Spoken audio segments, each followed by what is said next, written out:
একটা বিশেষ কারণে এই ভিডিওটা করছি বা করতে বাধ্য হচ্ছি দাদা।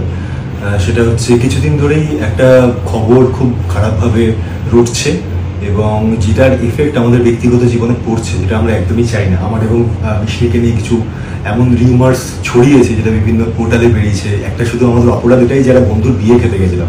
ভাই জীবনে ভুল করে ফেলেছিলাম ভাই, একটা বন্ধুর বিয়েতে একসাথে খেতে গেছিলাম, সব থেকে বড় ভুল জীবনে। এনিওয়ে, তো আমি বরাবরই বলে এসেছি যে আমার ব্যক্তিগত জীবনে এত কাটাছেড়া কেন হয় আমি সেটাও বুঝতে পারি না। এনিওয়ে, তো আমরা দুজনে মিলে আজকে এই ভিডিওটা এই জন্যই করছি যে প্লিজ আমাদেরকে এবার রেহাই দিন, আমাদেরকে ছেড়ে দিন।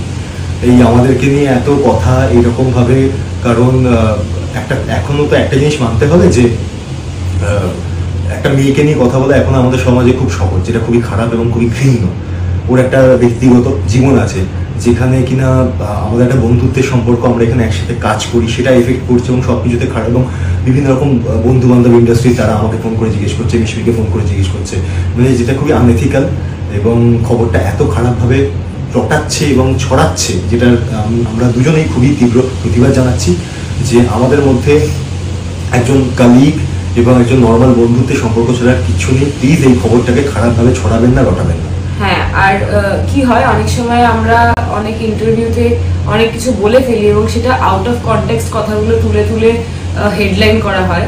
তো আমি মনে করি সেটা খুবই অন্যায় এবং সবসময় মানে কোনো খবর রটানোর আগে প্লিজ ভেরিফাই করে নেবেন, কারণ আজকাল আমাদের ক্লিক বেটের টাইমে মানে এটাই হয়ে থাকে। সুতরাং এটাই রিকোয়েস্ট করব যে প্লিজ যদি আপনাদের মনে কোনো প্রশ্ন থাকে তাহলে আমাদের ডিরেক্টলি জিজ্ঞেস করুন,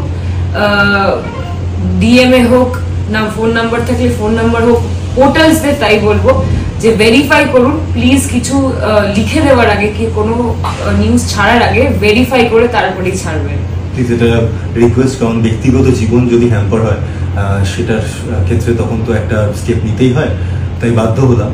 কারণ ব্যক্তিগত জীবনের ক্ষেত্রে এই কমেন্টগুলো, এই বিষয়গুলো একদমই ঘৃণ্য জায়গায় পৌঁছাচ্ছে এবং সেটা একদমই কাম্য নয়। আপনাদের সকলের কাছে এটা request. Thank you so much.